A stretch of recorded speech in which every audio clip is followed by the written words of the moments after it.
Pabahay na may seguridad, pamumuhay na may dignidad. Ito ang hatid ng expanded 4PH program ni Pangulong Ferdinand R. Marcos Jr. sa mga bagong homeowners sa People's Ville, housing project sa Davao City. Inilarawan ng ibang beneficiaries ang dating estado bago makamit ang pangarap na sariling tahanan. Lampas 2 dekadang nangungupahan at palipat-lipat ng tirahan.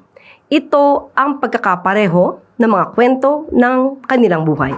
Ngunit dahil sa pinaigting at epektibong pabahay program ng pamahalaan at sa pamumuno ni DSUD Secretary Jose Ramon Aliling, tapos na ang kanilang pagtitiis at paghihintay. Ang dating renters ay ganap ng homeowners ngayon. Ang proyektong ito ay pinagplanuhan, tinrabaho ng kasalukuyang administrasyon ni Pangulong Marcos Jr. Dahil iyan ang nais ng Pangulo para sa ating mga kababayan at ito ay para sa mga taga Davao City. Isang maayos na pabahay, isang tunay na komunidad. Ngunit ang proyektong ito ay pilit na inaagaw ng ilang mapagpanggap na kahit wala silang anumang kontribusyon sa pagod ng Pangulong Marcos Jr. at ng DSUD ay pilit bubulagin ang mga kababayan natin sa pamamagitan ng pagpapanggap na kanila daw ang proyekto na People's Ville sa Davao City.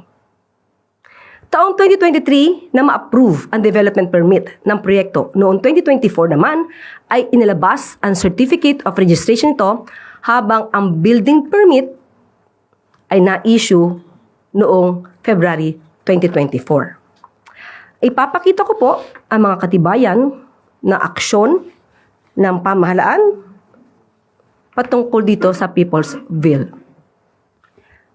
Narito po ang development permit para hindi po tayo mabulagan at maloko ng ibang mga taong nagpapanggap na ang proyektong ito ay sa kanila at hindi sa kasalukuyang administrasyon.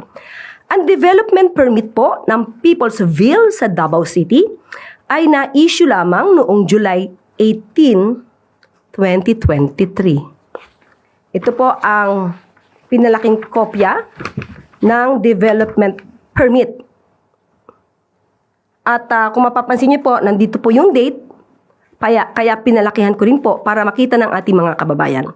Ito po yung pinalaking upper portion ng nasabing development permit. Nandito ang petsa, July 18, 2023. At maliban dyan, ang Certificate of Registration number 00022414 para sa People's Ville 123 Condominium Project. Na-issue po ito June 20, 2024. Panahon na po ito ni Pangulong Marcos Jr. At pinalaki ko rin po yung pinaka-petsa na nakasaad po sa may bandang dulo ng nasabing certificate. Nandito po, June 20, 2024. At kasama rin po na ipapakita ko sa inyo ang building permit para sa People's Ville, application 23008-243 na may petsang December 6, 2023. Ito po ang application for building permit. At na-issue naman po ito February 16, 2024. Ito po ang pinalaking may petsa ng nasabing dokumento. So maging mainam po maging mapanuri tayo at ang proyektong ito ay para po sa ating mga kababayan.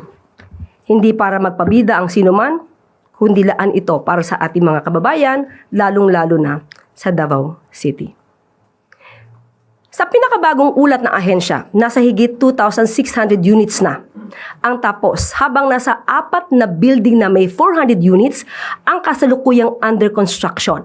Ongoing ang development ng People's Ville Project sa Kalinan District, Davao City.